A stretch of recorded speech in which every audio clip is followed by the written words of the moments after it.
Hello, Steve Mangelson here with the Legacy Home Group at Red Rock Real Estate here in St. George, Utah. Beautiful St. George. Wanted to spend a little bit of time and go a little bit more in depth on the market statistics, the real estate market statistics for the first quarter of 2019. I did a short video a couple days ago just giving you a really quick 2-minute overview. This is a little bit more in depth for those that are a little bit more analytical and want to see the numbers and graphs and that sort of thing. So quarter one is in the books. We're into April 2019. And so just wanted to show you some slides. We're going to start off showing you this one here, which is a snapshot of the active and pending listings here in Washington County. So this is all of Washington County, the entire MLS, single family residences, including condos and townhomes. So when you look at these two lines, the blue line is the active listings, the orange line is the pending listings. And so in the past, you can see in 08, 09, a little bit in 2010, there was quite a big gap, a lot of inventory on the market, and demand was fairly low, historically speaking. And so that created a downward pressure on home prices. And subsequently, we saw a lot of foreclosures and short sales in the market at that time. So over the last 10, 11 years, you can see what's been happening is those two lines have been converging. So this is basic economics 101. When there's low supply and high demand, there's going to be upward pressure on home appreciation or prices. And absolutely, that's what we've seen. So you can see an interesting little tick here at the very end of the graph. Now the dates only go through January. The data actually goes through the first quarter through the end of March, but you can see those lines start to diverge a little bit. So what we're seeing right now is more inventory coming on the market, and demand is staying steady. In certain price brackets, we're seeing demand drop. So just a side note on that graph up in Wasatch Front, northern Utah. I'm told that for the first time ever in the history of that area in Wasatch Front, the number of pending listings actually exceeds the number of active listings. That's really interesting. So demand is exceeding the supply, which is really putting some pressure, upward pressure on prices. And we're seeing that. The prices are going crazy up there. This next graph is the units sold. So this is looking at individual single family residences, the number of units sold. Again, going back to 05, 06, more than anything, I'd just like you to look at the trend. So really since March of 2009, that line has been trending upward. And back in 05, 06, we had our record, and we have far surpassed that. And so you can see the trend. We're just over 4,300 units sold for the year. And so that's a very steady incline for the last 9-10 years. So this next one is dollar volume sold, whereas the first one was units sold. Now we're looking at dollar volume sold. So of all the units, the higher priced homes have been selling in the last few years. And so you see a very, very steep incline from about the end of 2014. 2013 was really a significant rebound year for us, and we grew about 20% in price appreciation. And a lot of the high dollar homes above about 500,000 have really been selling. We've noticed in the last 30 days or so that has paused just slightly in anticipation of a market correction coming. But you can see that the higher dollar homes have been selling over the last 6-7 years. So this graph is a little bit geeky. This is quantity sold and the dollar volume sold year over year change. So really the key things I'd like you to see in this one is if you look at March 2010, kind of middle of the year 2010, you see the blue line, which is the quantity sold year over year change, so the number of homes that are selling year over year change compared to the volume of those homes. So you can see that the quantity sold is exceeding the volume sold. Quantity sold year over year change was about 40%. The volume was about 20%. So all that means is we were seeing in that time a high number of foreclosures and short sales, and graphically that's what that looks like. Now fast forward to 2013 and 2014, which I mentioned earlier were our big rebound years, you can see that that's just reverse. The volume sold exceeds the quantity sold. And so a lot of those higher priced homes and we're rebounding from those that market where we had significant number of foreclosures and short sales.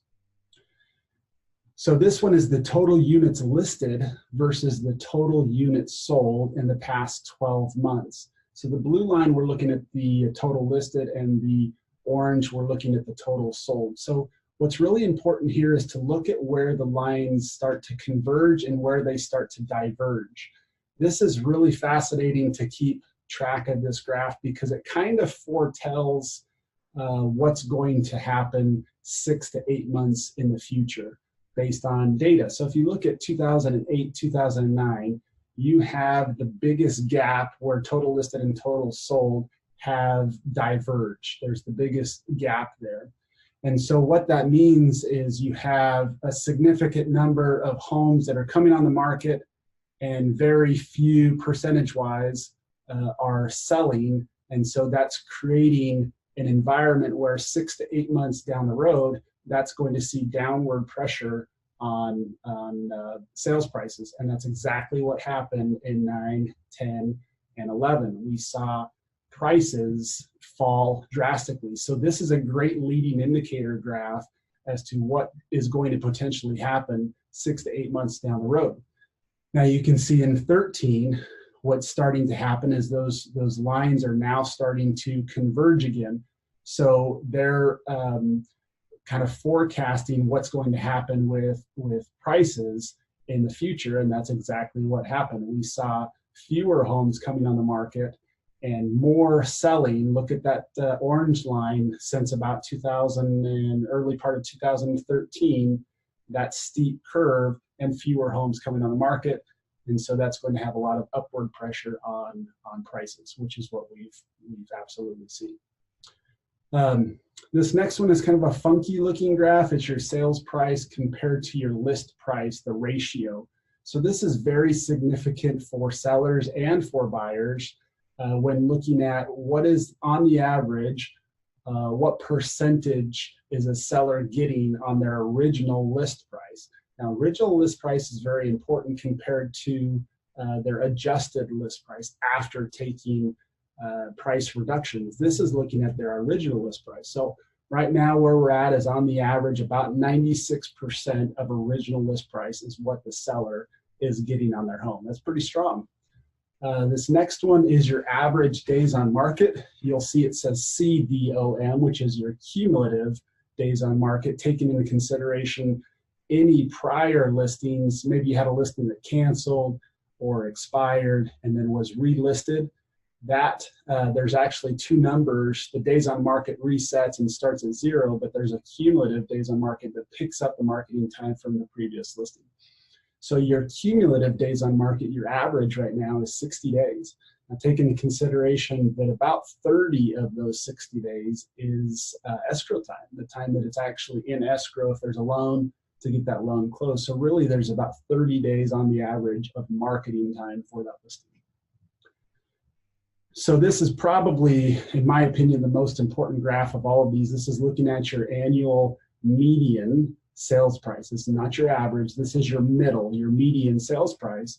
Back in 05, 06, we were at 267 as a median sales price. And I remember saying about a year and a half ago that I believed that when we reached that number again, that's when the market was going to correct. Well, I was off a little bit because that came and went.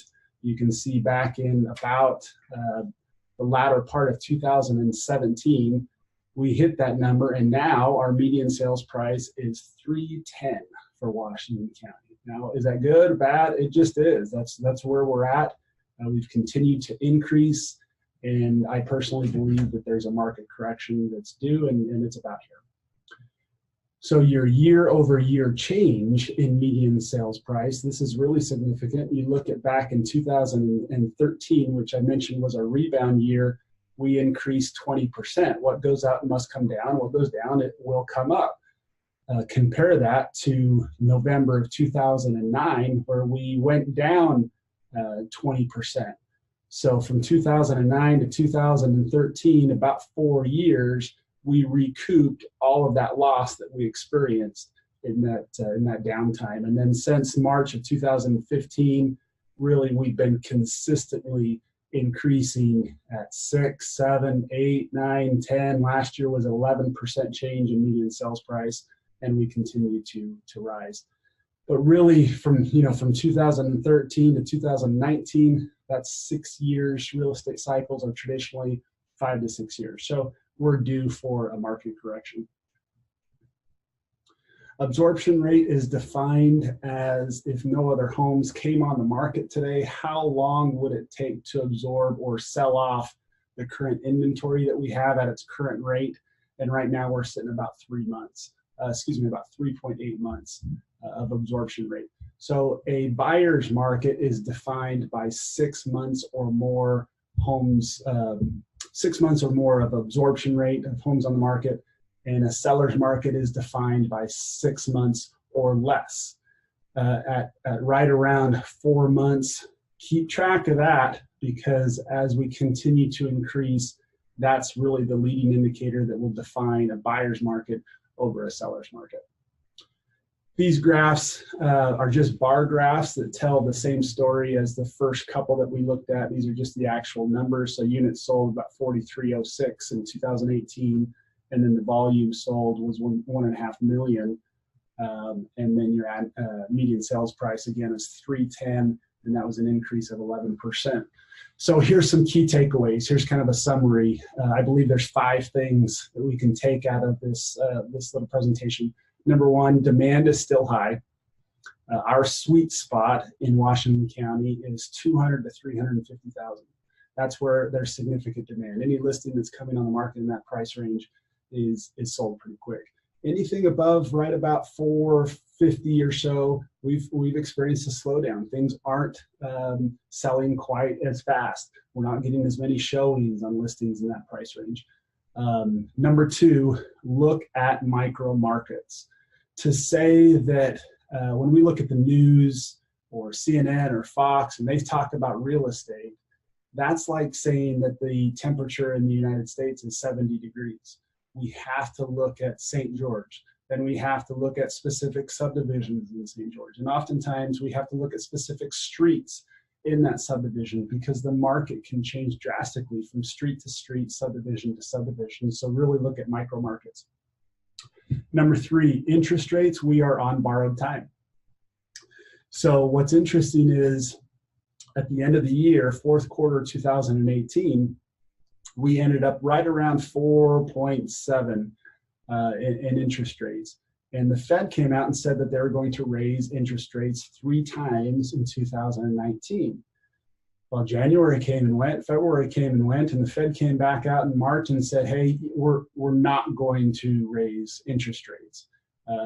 What they've seen in the economy, they hadn't seen enough increase in GDP, gross domestic product. And so that's the only lever that the federal government has to influence the economy and the housing market, or interest rates. And so for right now, they're staying put. They actually dropped about 0.5 point over the last 30 days. We're hovering right around 4.3-ish. And so keep your eye on interest rates. We're on borrowed time. They will go up. Your 25-year average is 7.5. That's the direction we're heading. One other thing I'll say just about interest rates. So I have a lot of buyers that are anticipating that market shift. And I'm talking about a market shift. And so why wouldn't they believe that a market shift is coming? And from a buyer perspective, on a $300,000 house, I believe in the next 18 months to 24 months, we may see a 10% to 15% correction. Well, $300,000 house with a 10% correction, that now becomes a $270,000 house, right? And so your buyers are saying, well, Steve, we're just going to wait until the market drops a little bit to make it more affordable. The problem with that thinking is, yes, prices may drop 10%, but interest rates may go up 1%. So here's an example on that $300,000 house.